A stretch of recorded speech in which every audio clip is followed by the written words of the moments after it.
오늘은 2023년 5월 4일 부활 제4주간 목요일입니다.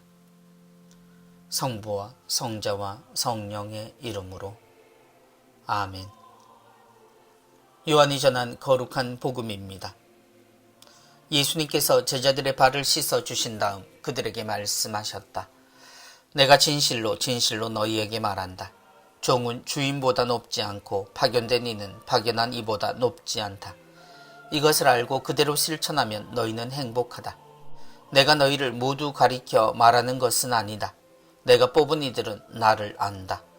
그러나 제 빵을 먹던 그가 발꿈치를 치켜들며 저에게 대들었습니다. 라는 성경 말씀이 이루어져야 한다.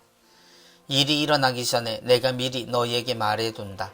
일이 일어날 때에 내가 나임을 너희가 믿게 하려는 것이다. 내가 진실로 진실로 너희에게 말한다. 내가 보내는 이를 맞아들이는 사람은 나를 맞아들이는 것이고 나를 맞아들이는 사람은 나를 보내신 분을 맞아들이는 것이다. 주님의 말씀입니다. 그리스도님 찬미합니다. 종은 주인보다 높지 않고 파견된 이는 파견한 이보다 높지 않다. 신앙에 대한 이야기가 조심스러운 것은 자칫하면 표현이 교만하게 느껴질 수 있기 때문입니다. 소위 신앙의 고수가 아님에도 신부라는 이유로 신앙에 대해 이렇게 저렇게 말하는 것도 조심스러운데 그 말이라는 것이 주님이 격이 없는 분이고 참 쉬운 분이라고 말하는 것은 더욱 걱정을 살 수밖에 없는 표현입니다. 그러나 우리가 생각하는 예수님이 실제 예수님과 다른 것 같다고 느끼는 것은 사실입니다. 우리는 너무나 높고 멀기만 한 곳에 주님을 찾는 듯 보이기 때문입니다.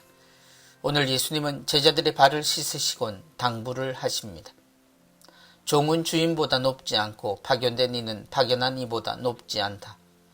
주인은 이 밤을 뒤로 십자가에 사라지십니다. 그래서 제자들이 남게 됩니다. 부활하신 주님은 더 이상 당신이 아닌 제자들을 파견하는 데 집중하십니다. 그래서 이 말씀의 주인공인 종과 파견된 이는 이 말씀을 잘 새겨 들어야 합니다.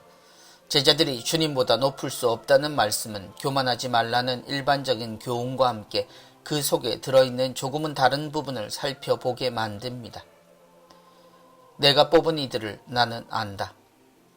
예수님이 승천하신 후에 제자들의 모습을 담은 사도행전의 기록들은 이 제자들이 스승을 어떻게 따랐는지 설명해 줍니다. 그중 베드로와 요한이 한 사람을 낫게 하고 겪은 일들은 기억에 강렬하게 남아 있습니다. 그들을 붙잡은 이들은 그들이 무식하고 평범한 것에 놀랍니다. 곧 제자들이나 스승이나 우리가 생각하는 그런 고차원의 사람들이 아니었다는 것입니다. 그러니 당연히 제자들의 주님을 넘어설 리도 없었다고 볼 수 있지만 동시에 주님도 사회적으로 그리 높은 분이 아니었던 셈입니다. 그런 이들을 제자로 뽑았다는 것 자체가 그 반대도 보여주니 말입니다. 이것을 알고 그대로 실천하면 너희는 행복하다. 그래서인지 제자들은 주님 앞에서 보였던 누가 높은가의 문제로 다투는 모습을 보여주지 않습니다. 오히려 그런 베드로를 중심으로 존중하며 의견을 청취하고 주님의 결정을 청하는 모습을 보입니다. 그리고 모든 이가 함께 공동체를 이루고 살았던 것도 주님의 모습을 모두가 기억하고 스승처럼 되었기에 가능한 일입니다. 그렇게 2000년을 발전한 후손들도 부러워하는 그 초대 공동체는 그렇게 이루어진 겁니다.